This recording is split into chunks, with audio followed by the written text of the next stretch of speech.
حضرت انس بن مالک رضی اللہ تعالیٰ عنہ روایت کرتے ہیں کہ رسول اللہ صلی اللہ علیہ وآلہ وسلم نے فرمایا، جو شخص نمازوں میں سستی کرتے ہیں اللہ تعالیٰ اسے 15 مصائب عذاب میں مبتلا کرتا ہے، 5 دنیا میں، 3 موت کے وقت، 3 قبر میں اور 3 قبر سے نکلتے وقت یعنی روز محشر میں۔ اور سب سے پہلے دنیاوی مصائب یہ ہیں کہ اس کی عمر سے برکت چھین لی جاتی ہے، اس کے چہرے سے صالحین کی نشانی مٹ جاتی ہے، اس کے کسی بھی عمل کا اللہ تعالیٰ اجر نہیں دیتا، اس کی دعا آسمانوں کی طرف بلند نہیں ہوتی، نیکوں کی دعاؤں میں اس کا کوئی حصہ نہیں ہوتا۔ موت کے وقت جو مصائب درپیش ہوں گے وہ یہ ہیں: بسم اللہ الرحمن الرحیم، السلام علیکم ورحمۃ اللہ وبرکاتہ۔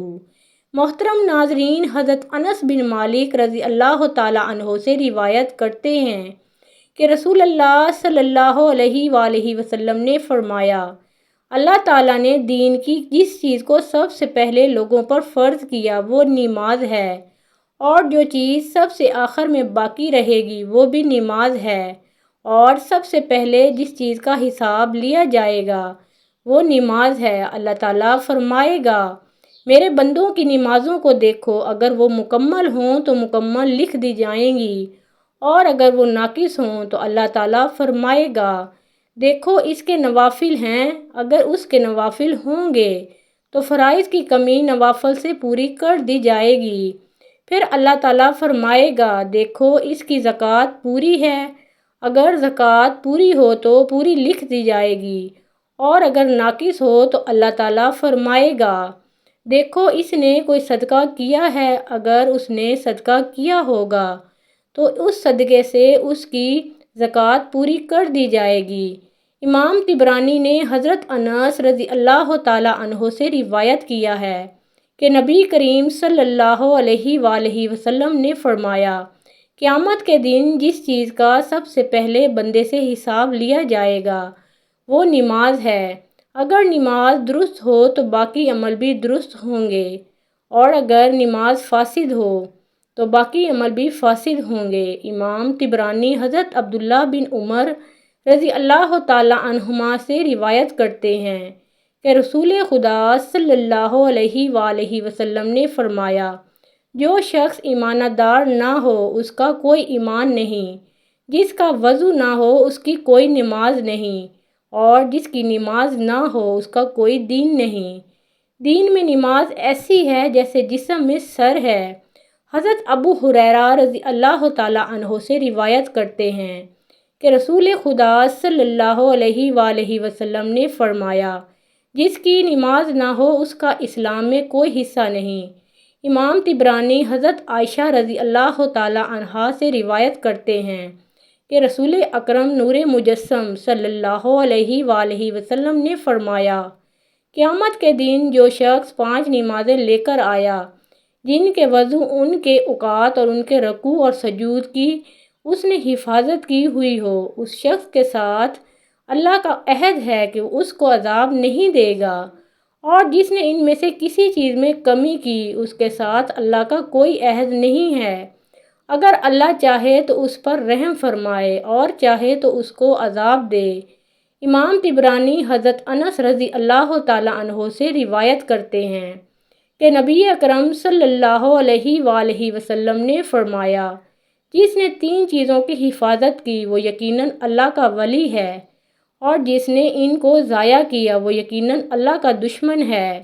نماز، روزہ اور جنابت۔ حضرت انس بن مالک رضی اللہ تعالیٰ عنہ روایت کرتے ہیں کہ رسول اللہ صلی اللہ علیہ وآلہ وسلم نے فرمایا، جس شخص نے اپنے وقت میں نماز پڑھی اور اس کے لیے مکمل وضو کیا اور نماز کے قیام، خشوع، رکوع اور سجود کو پوری طرح ادا کیا تو وہ نماز سفید اور روشن ہوگی، اور اس شخص سے کہے گی اللہ تیری بھی اسی طرح حفاظت کرے جس طرح تو نے میری حفاظت کی ہے، اور جس نے وقت نکلنے کے بعد نماز پڑھی اس کے لیے مکمل وضو بھی نہیں کیا اور نہ اس کے خشوع، رکوع اور سجود کو پوری طرح ادا کیا، وہ نماز سیاہ اندھیری ہوگی اور کہے گی اللہ تجھے بھی اسی طرح ضائع کرے جس طرح تو نے مجھے ضائع کیا ہے۔ حتیٰ کہ جب اللہ چاہے گا اس نماز کو پرانے کپڑے میں لپیٹ کر اس شخص کے منہ پر مار دے گا جو شخص نمازوں میں سستی کرتے ہیں۔ اللہ تعالیٰ اسے 15 مصائب میں مبتلا کرتا ہے، 5 دنیا میں، 3 موت کے وقت، 3 قبر میں اور 3 قبر سے نکلتے وقت۔ دنیاوی مصائب یہ ہیں کہ اس کی عمر سے برکت چھین لی جاتی ہے اور اس کے چہرے سے صالحین کی نشانی مٹ جاتی ہے۔ اس کے کسی بھی عمل کا اللہ تعالیٰ اجر نہیں دیتا۔ اس کی دعا آسمانوں کی طرف بلند نہیں ہوتی، نیکوں کی دعاؤں میں اس کا کوئی حصہ نہیں ہوتا۔ موت کے وقت جو مصائب درپیش ہوں گے وہ یہ ہیں، وہ ذلیل ہو کر مرے گا، بھوکا اور پیاسا مرے گا۔ اگر اسے دنیا کے تمام سمندر پلا دیے جائیں تو بھی اس کی پیاس نہیں بجھے گی۔ قبر کے مصائب یہ ہیں کہ قبر اس پر تنگ کر دی جاتی ہے، یہاں تک کہ اس کی پسلیاں ایک دوسرے میں پیوست ہو جائیں گی۔ اس کی قبر میں آگ بھڑکائی جائے گی جس کے انگاروں پر وہ رات دن رہے گا۔ اس کی قبر میں ایک اژدہا مقرر کر دیا جائے گا جس کا نام شجاع یعنی گنجا ہوگا۔ اس کی آنکھیں آگ کی ہوں گی اور اس کے ناخن لوہے کے ہوں گے جن کی لمبائی 1 دن کے سفر کے برابر ہوگی۔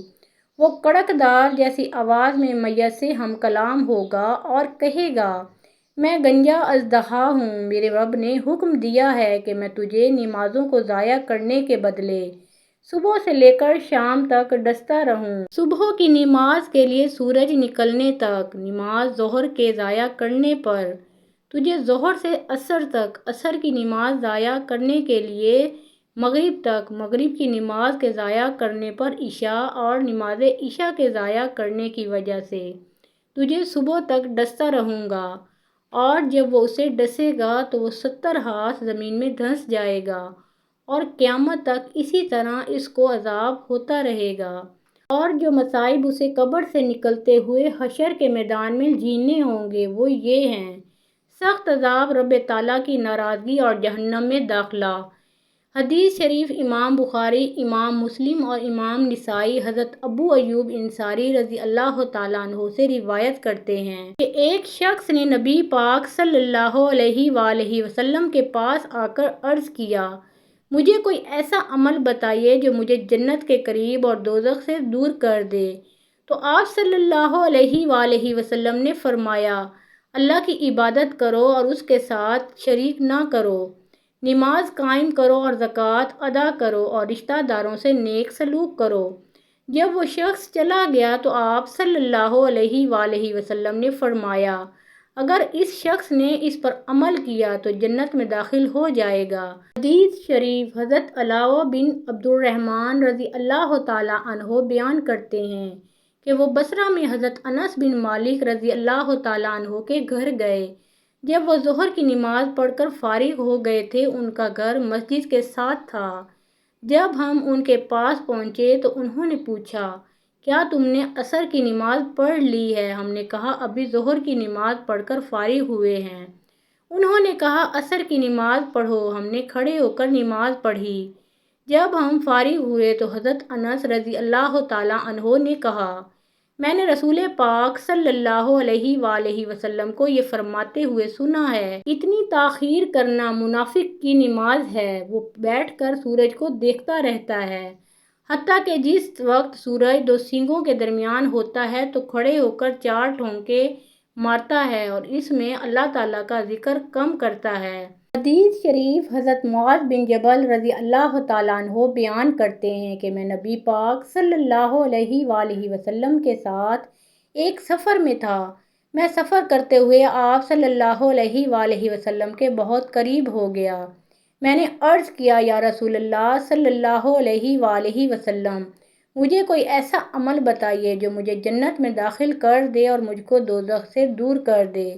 آپ صلی اللہ علیہ وآلہ وسلم نے فرمایا، تم نے مجھ سے بہت عظیم چیز کے متعلق سوال کیا ہے اور وہ یہ چیز اس پر آسان ہوگی جس کے لیے اللہ تعالیٰ اس کو آسان کر دے گا۔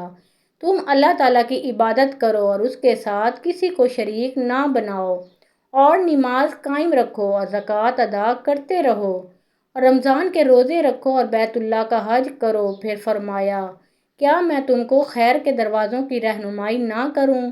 روزہ ڈھال ہے اور صدقہ اسی طرح گناہوں کو مٹا دیتا ہے جس طرح پانی آگ کو بجھا دیتا ہے۔ اور آدھی رات کو اٹھ کر آدمی کا نماز پڑھنا۔ پھر آپ صلی اللہ علیہ وآلہ وسلم نے یہ آیت کریمہ تلاوت فرمائی۔ ترجمہ: ان کی کروٹیں جدا ہوتی ہیں خوابگاہوں سے۔ پھر فرمایا، تمام کاموں کا سردار اسلام ہے اور اس کا ستون نماز ہے اور اس کے کوہان کی بلندی جہاد ہے۔ پھر فرمایا، کیا میں تم کو اس چیز کی خبر نہ دوں جس پر ان تمام چیزوں کا دار و مدار ہے؟ میں نے عرض کیا، کیوں نہیں؟ پھر اللہ کے نبی حضرت محمد صلی اللہ علیہ وآلہ وسلم نے اپنی زبان مبارک کو پکڑ کر فرمایا، اس کو قابو میں رکھو۔ میں نے عرض کیا، اے اللہ کے آخری نبی، ہم جو کچھ باتیں کرتے ہیں کیا ان پر ہماری گرفت کی جائے گی؟ تو آپ صلی اللہ علیہ وآلہ وسلم نے فرمایا، اے معاذ رضی اللہ تعالیٰ عنہ، تم پر تمہاری ماں روئے۔ جو چیز لوگوں کو دوزخ میں منہ کے بل یا نتنوں کے بل گرائے گی وہ ان کی زبانوں کی کاٹی ہوئی فصل ہی تو ہے۔ جب انسان خضوع اور خشوع کے ساتھ اس طرح نماز پڑھے گا کہ اس کا رب اس کو دیکھ رہا ہے اور ہر روز 5 مرتبہ اس طرح نماز پڑھے گا کہ اس کا رب اس کو دیکھ رہا ہے، تو اس کو ہر وقت خیال رہے گا کہ وہ اپنے رب کریم کے سامنے ہے اور اس کا رب اس کو دیکھ رہا ہے، اور عین حالت میں بھی اس کو یہ خیال آئے گا کہ اس کا رب رحیم اس کو دیکھ رہا ہے، تو پھر وہ اس معصیت سے باز آ جائے گا۔ معصیت کے ارتکاب کی یہی وجہ ہوتی ہے کہ انسان اپنے رب سے غافل ہوتا ہے، اور جب اس کے دل و دماغ میں اللہ تعالیٰ کا خیال ہوگا تو پھر وہ معصیت پر جرأت نہیں کرے گا۔ جب انسان پابندی سے نماز پڑھتا رہے گا تو اس پر نماز کی برکات اور اس کے ثمرات مرتب ہوں گے اور وہ گناہوں سے بھی باز آ جائے گا۔ حضرت جابر رضی اللہ تعالیٰ عنہ سے روایت کرتے ہیں کہ ایک شخص نے نبی کریم صلی اللہ علیہ وآلہ وسلم سے عرض کیا، ایک آدمی ساری رات قرآن پڑھتا ہے اور صبح اٹھ کر چوری کرتا ہے۔ آپ صلی اللہ علیہ وآلہ وسلم نے فرمایا، عن قریب اس کی قرأت اس کو چوری سے روک دے گی۔ اللہ تعالیٰ سے دست ادب دعا ہے میرے تمام مسلمان بہن بھائیوں کو اور ان کی اولادوں کو پنجگانہ نماز ادا کرنے کی توفیق عطا فرمائے، آمین یا رب العالمین۔ جزاک اللہ خیرا کثیرا۔ محترم ناظرین، پیارے آقا محمد مصطفیٰ صلی اللہ علیہ وآلہ وسلم کا پیارا نام کمنٹ باکس میں ضرور ٹائپ کریں، اور ویڈیو پسند آئی ہو تو لائک شیئر کریں، اور مزید اسلامی واقعات سننے اور دیکھنے کے لیے اس چینل کو سبسکرائب کریں۔ اللہ ہم سب کا حامی و ناصر ہو۔